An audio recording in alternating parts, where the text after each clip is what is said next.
کہانی گھر کی طرف سے کہانی گھر کے تمام دوستوں، سبسکرائبرز اور ویورز کو السلام علیکم۔ کیا آپ نے کبھی سوچا ہے ایک ایسا جاسوس جو اپنی جان داؤ پر لگا کر پوری قوم کو بچاتا ہے؟ موت کی آندھی کی یہ کہانی آپ کو آخر تک سانس روکنے پر مجبور کر دے گی۔ ایک خطرناک مشن، ایک خفیہ ایجنٹ اور دشمنوں کے نرغے میں قید سچ، یہی ہے موت کی آندھی کی اصل داستان۔ یہ صرف ایک کہانی نہیں، یہ ہے ایک ایسی جاسوسی جنگ جو سرحدوں سے آگے بڑھ گئی۔ آئیے سنتے ہیں موت کی آندھی کا وہ راز جس نے سب کو ہلا دیا۔ جب دشمن طاقتور ہو اور وقت کم تو ایک ہیرو کس طرح اپنی عقل اور بہادری سے تاریخ بدل دیتا ہے، یہی ہے موت کی آندھی کی سنسنی خیز کہانی۔ تو آئیے شروع کرتے ہیں موت کی آندھی پارٹ 3۔ سردی بہت شدت سے پڑ رہی تھی۔ حمید گلی سے نکل کر سیدھا ہائی سرکل نائٹ کلب کی طرف ہو لیا۔ اس نے گھڑی دیکھی، 3 بج رہے تھے۔ کلب پہنچتے پہنچتے اسے ایسا محسوس ہونے لگا جیسے اس کے جسم کے کھلے ہوئے حصے بالکل سن ہو گئے ہوں۔ کلب میں اب کچھ بے رونقی سی آ گئی تھی، زیادہ تر لوگ جا چکے تھے۔ کچھ میزوں پر صرف وہی لوگ نظر آ رہے تھے جو بہت لمبا کھیل کھیلتے تھے، یا پھر وہ جو اپنے پچھلے خسارے پورے کر رہے تھے۔ حمید ایک خالی میز کے قریب بیٹھ گیا اور کافی منگائی۔ اس کا ذہن تیزی سے سوچ رہا تھا، وہ لوگ کون تھے اور ان کا پر اصرار رویہ، کیا اس کا تعلق کسی اہم واقعے سے ہو سکتا ہے؟ اور پھر اچانک اسے سر بن تھال یاد آ گیا۔ آخر اس کا ساتھی کہاں گیا؟ اسے زمین نگل گئی یا آسمان؟ اس گلی میں کوئی اور راستہ بھی تو نہیں تھا۔ کافی ختم کر چکنے کے بعد اس نے سوچا کہ اب گھر چلنا چاہیے۔ اس وقت ٹیکسی تو ملنے سے رہی، پیدل ہی جانا پڑے گا۔ اور یہ خون منجمد کر دینے والی سردی، اس نے اپنے اوور کوٹ کے کالر کھڑے کیے اور فلیٹ ہیٹ کا گوشہ چہرے پر جھکاتا ہوا کلب سے نکل آیا۔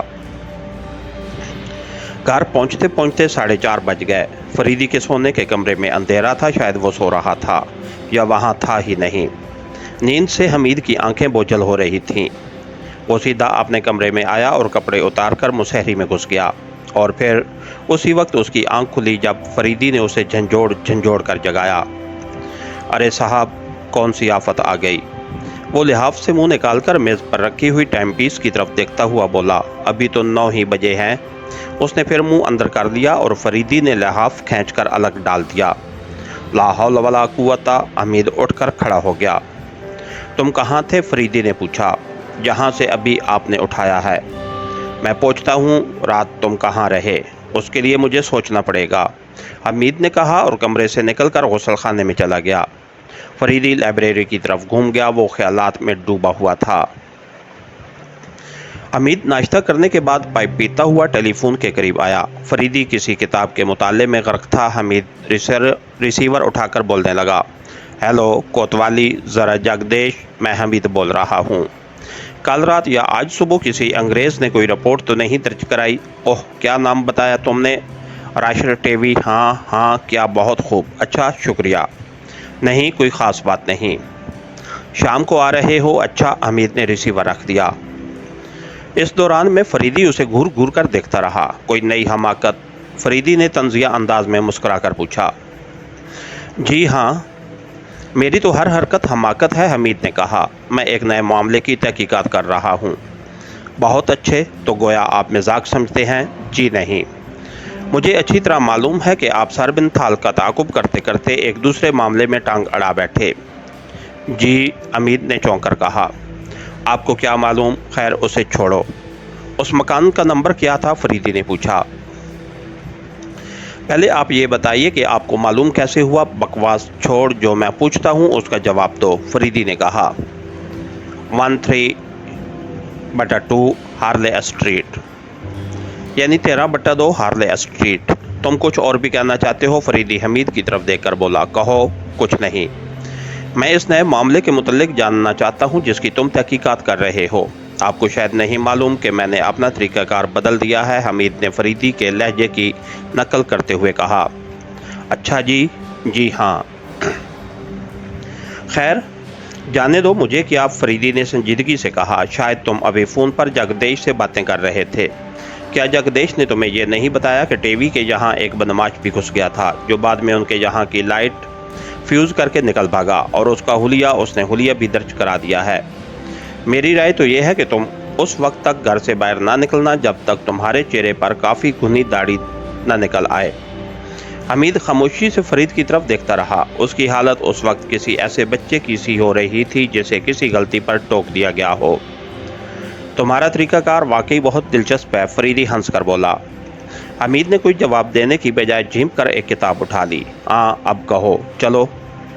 फरीदी ने कहा, मैं ये नहीं कहता कि तुमने गलती की। चंद लम्हों की हिचकिचाहट के बाद हमीद ने रात के सारे वाक़यात दोहरा दिए। लेकिन आपको इसका इल्म कैसे हुआ? हमीद ने पूछा। कुछ मैं पहले ही से जानता था, बकिया बातें तुमने बताईं और अंजाम की इत्तला जगदीश से मिली। उसने आज सुबह मुझे टीवी के मुतालिक फ़ोन किया था, फरीदी ने कहा। पहले से आप कुछ जानते थे, वो किस तरह आपको मालूम हुआ? हमीद ने मुज़दरबाना अंदाज में पूछा। अभी बताऊंगा, फरीदी ने कहा। तुम्हारी दास्तान का ये हिस्सा दिलचस्प है कि टीवी के मकान में कोई वर्दी पहनकर सोया था और उस पर टीवी की बीवी को हैरत थी। बस यहीं से मेरे शकूक और ज़्यादा बढ़ गए थे, हमीद ने कहा। बहरहाल फरीदी कुछ सोचता हुआ बोला, उससे तुम किस नतीजे पर पहुंचे हो? समझ में नहीं आता कि किस नतीजे पर पहुंचूं। मैं सर बिन थाल और उसके अजीबुल खलकत साथी का ताक़ुब कर रहा था। दोनों एक गली में दाखिल हुए थे। दोनों के कदमों की आवाज़ें सुनता रहा और जब सर बिन थाल गली के दूसरे सिरे पर पहुंचा तो वो बिल्कुल तन्हा था। अगर एक सेकंड के लिए भी उसके कदम रुके होते तो मैं कहता कि उसने वहीं कहीं उसे डाल दिया होगा या किसी के हवाले कर दिया होगा। और वापसी में तुमने टीवी को गली में पड़ा देखा, फरीदी ने कहा। और इसीलिए मैं ये समझने पर मजबूर हूँ कि टीवी ही सर बिन थाल के साथ था। उसकी साधु जैसी दाढ़ी से मैंने पहले ही अंदाज़ा लगा लिया था कि वो नकली है।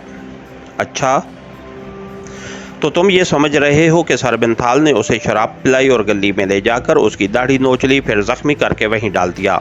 फरीदी मुस्कुरा कर बोला। फिर इसके अलावा और समझा ही किया जा सकता है। फ़र्ज़ करो अगर ऐसा ही है तो तुम इस हरकत को क्या मैनी पहनाओगे? हमीद खामोश हो गया। वो सोच रहा था। बज़ाहिर ये हरकत कतई बेमैनी मालूम होती थी, हमीद ने कहा।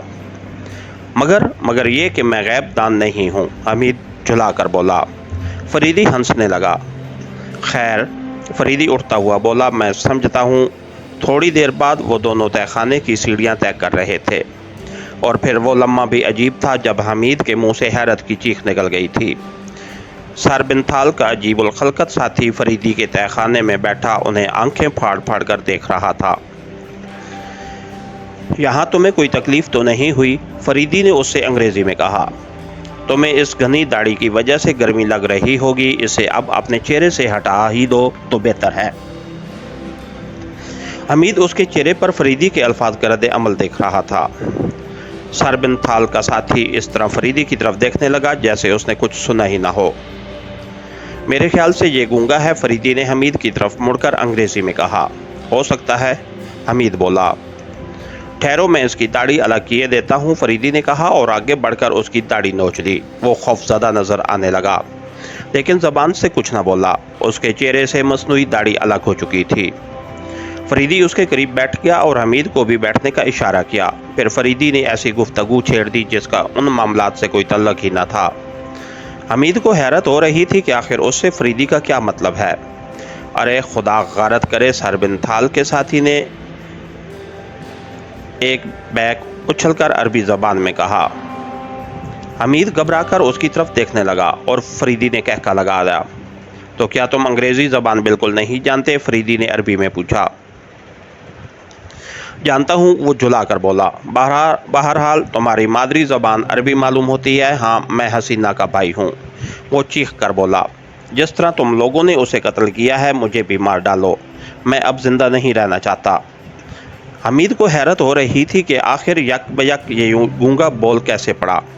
वो अरबी ज़बान से नावाकिफ़ था लेकिन इतना ज़रूर समझ गया था कि सर बिन थाल का साथी और फरीदी अरबी में गुफ्तगू कर रहे हैं। ओह, तो तुम हसीना के भाई हो? फरीदी ने कहा।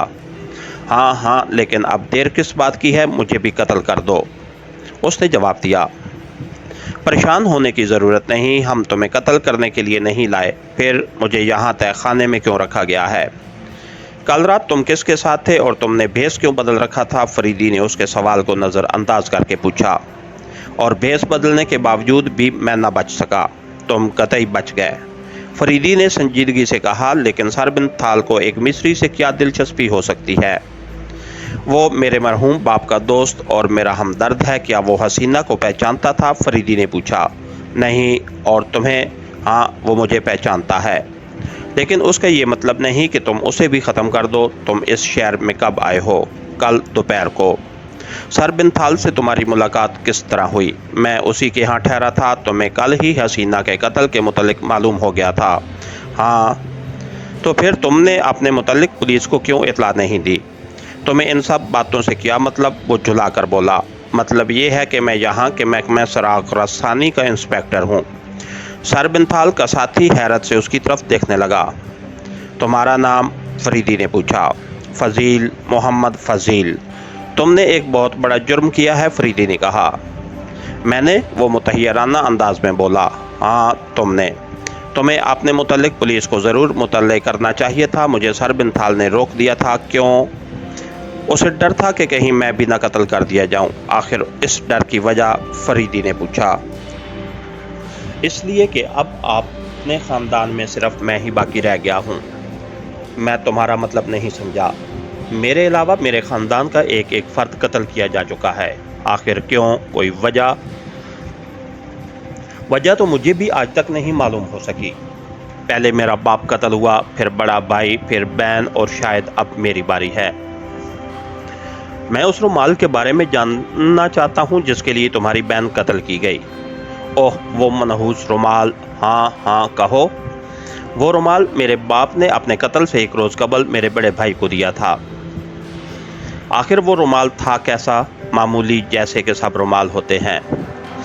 तुम्हारे बाप के कातलों का कुछ पता चला था? नहीं, लेकिन मेरा ख्याल है कि वो किसी आदमी का काम नहीं था। यानी ये काम उनसे कई हज़ार गुना ताकत वाले का था। मैं फिर नहीं समझा, फरीदी ने दिलचस्पी का इजहार करते हुए कहा। अब मैं किस तरह बताऊं? वो कुछ सोचता हुआ बोला। बस उसी तरह समझ लो कि अगर तुम किसी नन्ही मुन्नी चिड़िया की टांगें पकड़कर जोर आजमाई करो तो उसका क्या हशर होगा। ओह, फरीदी के मुंह से बेख्तियार निकल गया। तुम काहिरा के फौजी सराग रसां अली फ़ज़ील के लड़के तो नहीं हो? हाँ, मैं उसी मजलूम बाप का बेटा हूँ, वो गुलूगीर आवाज़ में बोला। शायद अब से 3 साल कबल हमें इस दर्दनाक कत्ल की इत्ला मिली थी, फरीदी ने कहा। और फिर ठीक उसी के तीसरे दिन मेरे भाई को किसी ने गोली का निशाना बना दिया। और वो रुमाल? फरीदी ने मुस्तरबाना अंदाज में पूछा। मैं उस रुमाल को भूल जाना चाहता हूँ, लेकिन ये ना भूलो कि तुम्हें उन तीनों के कातलों से इंतकाम लेने के लिए ज़िंदा रहना है। इंतकाम? वो हसरत आमेज़ लहजे में बोला। किसी अनदेखी कुव्वत से इंतकाम नहीं लिया जा सकता। सर बिन थाल का ख्याल है कि ये किसी आदमी ही का काम है, लेकिन मैं उसे मानने के लिए तैयार नहीं। आखिर क्यों? मेरे बाप की पुरइसरार मौत। लेकिन तुम्हारा भाई तो किसी की गोली से हलाक हुआ, तुम्हारी बहन को किसी ने खंजर मारा, फरीदी ने कहा। ये सब उसी रुमाल की नहूसत है, वो कुछ सोचता हुआ बोला। यकीनन वो रुमाल आसिफ ज़दा है। उसका ताल्लुक किसी खबीस रूह से है, लेकिन वो रुमाल तुम्हारी बहन तक कैसे पहुंचा था? फरीदी ने पूछा। मैं इस दौरान मैं वहाँ मौजूद नहीं था। भाई और बाप दोनों की मौत की इत्ला मुझे एक साथ मिली। जब मैं कहरा वापस आया तो मेरे मामू ने मुझे सब हालात बताए। अपनी मौत से एक रोज़ कबल मेरे भाई ने वो रुमाल हसीना को देकर एहतियात से रखने की हदायत की थी, और फिर भाई की मौत के बाद हसीना पुरइसरार तौर पर गायब हो गई। मैं उसे ढूंढता रहा। मुझे इत्ला मिली वो तुम्हारे मुल्क में आई है। मैं बराबर उसे ढूंढता रहा, और फिर जब यहाँ पहुँचा तो अखबार में उसकी तस्वीर देखी और मौत की खबर। काश मैं भी, इतना कहकर वो खामोश हो गया। सर बिन थाल से तुम पहली बार कब और कहाँ मिले थे? फरीदी ने पूछा। बाप और भाई की मौत के बाद वो हमारे यहाँ आया था। हसीना उस वक्त मौजूद थी? फरीदी ने पूछा। नहीं, वो लापता हो चुकी थी। तुम यकीन के साथ कह सकते हो कि सर बिन थाल ने उसे कभी नहीं देखा था? मुझे यकीन है कि वो इसे नहीं पहचानता था। सर बिन थाल के सामने कभी उस रुमाल का तज़किरा भी आया था? फरीदी ने पूछा। कल के अलावा कभी नहीं। کیا تمہیں اپنے حفظے پر بھروسہ ہے؟ قطعی۔ تمہیں اس بات پر کس طرح یقین آ گیا تھا کہ سر بنتھال تمہارے باپ کا دوست تھا؟ مجھے یہ سر بنتھال ہی کی زبانی معلوم ہوا تھا۔ کبھی تمہارے باپ نے بھی اس کا تذکرہ کیا تھا؟ کبھی نہیں۔ فریدی کچھ سوچنے لگا۔ لیکن میں کس طرح یقین کر لوں؟ وہ جملہ ادھورا چھوڑ کر فریدی کی طرف دیکھنے لگا۔ میں سچ مچ ایک سرکاری جاسوس ہوں اور تمہاری بہن کے قتل کے سلسلے میں تحقیقات کر رہا ہوں، اور تمہاری حفاظت بھی میرے ذمہ آ پڑی ہے۔ فضیل خاموشی سے زمین کی طرف دیکھنے لگا۔ مجھے یہاں کب تک رہنا پڑے گا؟ اس نے تھوڑی دیر بعد فریدی سے پوچھا۔ زیادہ دن نہیں، فریدی نے کہا۔ مجھے یقین ہے کہ میں جلد ہی اپنے مقصد میں کامیاب ہو جاؤں گا۔ تھوڑی دیر کے لیے پھر خاموشی چھا گئی۔ حمید کے چہرے سے اضطراب ظاہر ہو رہا تھا۔ سر بنتھال نے کل رات تمہیں اتنی زیادہ کیوں پلا دی تھی؟ فریدی نے اچانک پوچھا۔ یہ میں نہیں جانتا، فضیل نے کہا۔ تمہارا بھیس اسی نے بدلا تھا؟ ہاں۔ کیا تمہیں سر بنتھال پر اعتماد ہے؟ ہاں۔ آخر اس کی وجہ؟ میں نے بتایا نا کہ وہ میرے باپ کا دوست ہے، لیکن تمہارے پاس اس کے لیے کوئی دلیل نہیں، فریدی نے کہا۔ پھر بلا خواہ اسے خود کو ان کا دوست ظاہر کرنے کی ضرورت ہی کیا تھی؟ ممکن ہے کہ اس رومال کو حاصل کرنے کے لیے اس نے ایسا کیا ہو، فریدی نے کہا۔ فضیل کچھ سوچنے لگا۔ یہ سب کچھ میری سمجھ میں نہیں آتا۔ وہ تھوڑی دیر بعد اکتائے ہوئے لہجے میں بولا۔ بہرحال یہ تو مجھے دیکھنا ہے، فریدی نے اٹھتے ہوئے کہا۔ تمہیں یہاں کوئی تکلیف نہ ہوگی۔ حمید اور فریدی تہہ خانے سے واپس آ گئے۔ اس کے ساتھ ہی ہماری آج کے ایپیسوڈ کا اختتام ہوا۔